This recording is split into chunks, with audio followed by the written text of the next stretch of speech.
And Life Goes On, or Life and Nothing More, is an Iranian film from 1992 written and directed by Abbas Kiarostami, the second in his Kirkuk trilogy, so called because all three films were set in the northern Iranian village of Kirkuk.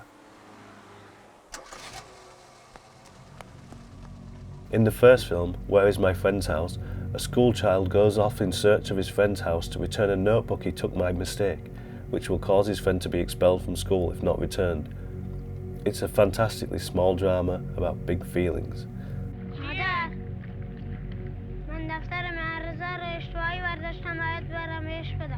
In the second film, we follow the director of that film, here played by an actor, as he attempts to revisit the region in which the film was shot to catch up with the actors and see where their lives have headed since.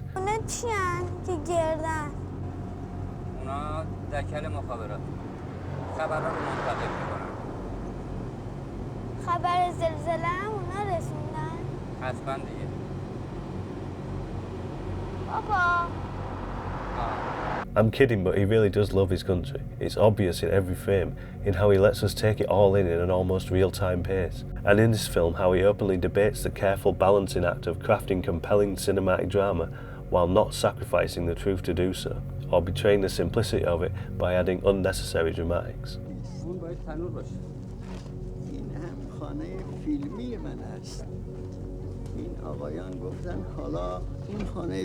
Basically, he wants to do his people proud.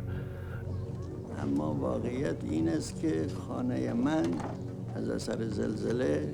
for that reason, this feels like a transitional film, one where he's really trying to find his feet as an artist by revisiting his past and the present to find the truth. On Thursday, 21st of June 1990, an earthquake with a magnitude of 7.4 hit northern Iran. Somewhere between 35,000 and 50,000 people were killed. This film is about telling the truth of that. So what we get is a graceful scenic tour interspersed with characters who dip in and out along the way without warning, all getting on with their lives or scrabbling around in the rubble of it.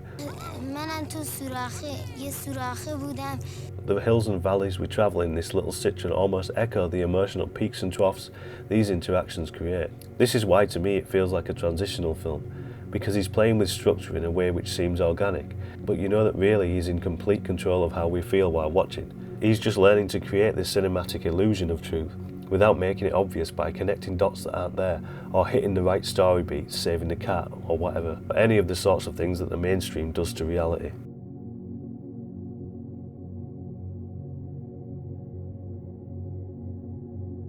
He's beginning to study these notions and rebel against them, but it also feels like he hasn't yet fully realised how to use them.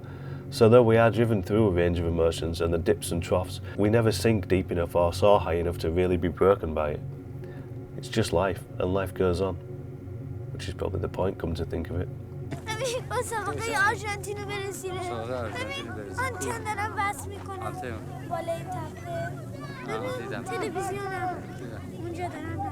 Anyway, I've not watched that many of his films yet, but everyone has been stimulating in many ways, and every one of them I feel like I need to revisit again and again to really take it all in. And that's a sign of a great filmmaker, I think. I'd love to see more films based in Iran as well, just to see what his peers were and are up to. Anybody got any recommendations? Chuck them in the comments. We are the Don't Tell Show.